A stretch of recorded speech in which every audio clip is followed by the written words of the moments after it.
श्री परमात्मने नमः। नीलाम्बुजश्यामलकोमलंगं शीताशमारोपितवामभागं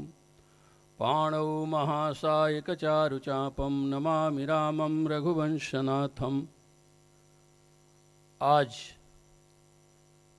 माँ पतित पावनी माँ भगवती भागीरथी के पावन तट देवभूमि हरिद्वार भूत भावन दक्षेश्वर की पावन नगरी में कनखल के इस प्रांगण क्षेत्र में श्री राम कृष्ण मिशन अस्पताल के प्रांगण में आज इस कार्यक्रम की जिनको पावन सभी को आशीर्वाद शुभ आशीर्वाद मिलना है, ऐसे हमारे परम पूज्य अनंत श्री विभूषित जुना पीठाधीश्वर आचार्य महामंडलेश्वर पूज्य स्वामी अवधेशानंद गिरी जी महाराज, गो सेवी संत सेवी जो हमारे सनातन धर्म की संस्कृति को पूरे विश्व में पहुंचाते हैं, ऐसे पूज्य महाराज श्री के साष्टांग प्रणाम। और हमारे इस क्षेत्र के क्या उत्तराखंड के पूर्व मुख्यमंत्री और लोकप्रिय सांसद इस हरिद्वार के पावन क्षेत्र के डॉक्टर निशंक जी, हमारे इस कार्यक्रम और जिनके अभी कुछ महीनों से इस रामकृष्ण मिशन की सेवा का देख रेख जिनके माध्यम से हो रहा है, ऐसे हमारे सेक्रेटरी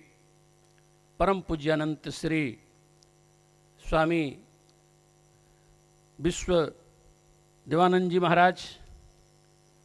विश्वेशानंद जी महाराज एवं इस पूरे कार्यक्रम को पूरे हरिद्वार के संतों को संस्थाओं को जोड़ने वाले परम पूज्य हमारे स्वामी शिव कुमार जी,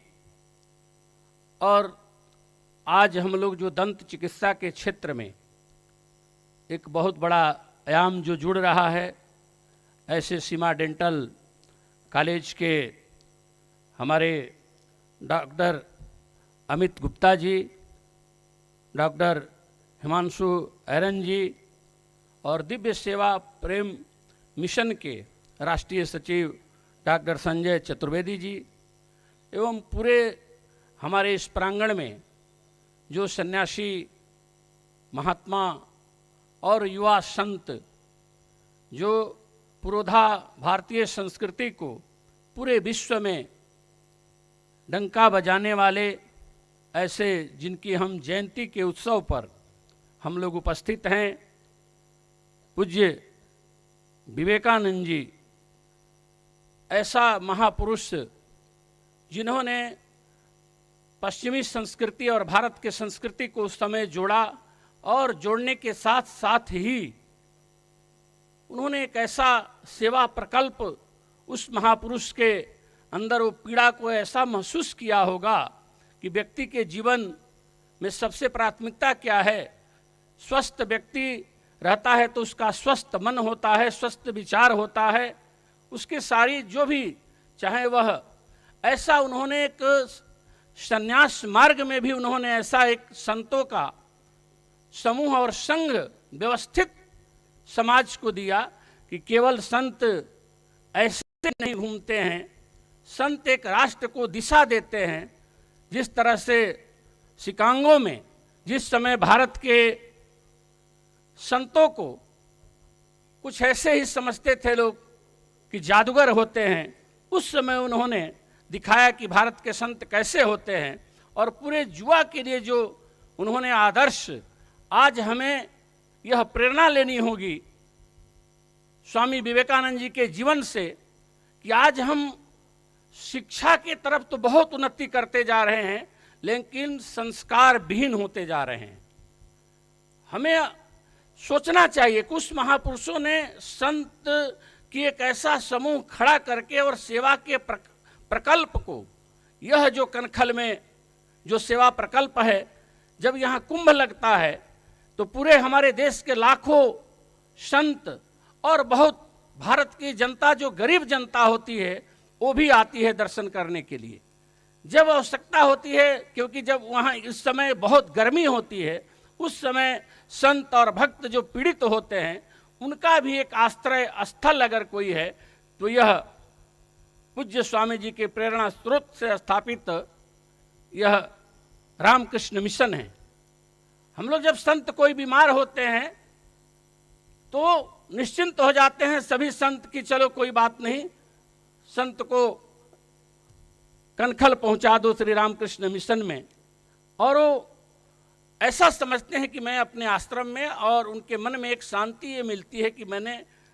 अच्छे जगह चिकित्सा के क्षेत्र में हमने पहुंचाया। तो उस महापुरुष ने, संतों ने एक सेवा की श्रेणी को चुना। तो आज हमारे जो युवा हैं वो बड़े बड़े डिग्रियां तो प्राप्त कर रहे हैं, लेकिन हमें इस नौजवानों से, क्योंकि ये नौजवान ही हमारे देश की भारतीय संस्कृति की पहचान है, अगर ये थोड़ा सा भी इनके संस्कार में थोड़ा सा भी परिवर्तन आएगा तो देश में परिवर्तन आ जाएगा। इसलिए हमारे युवाओं को आज विवेकानंद जी महाराज की पावन जन्म जयंती पर हमें यह,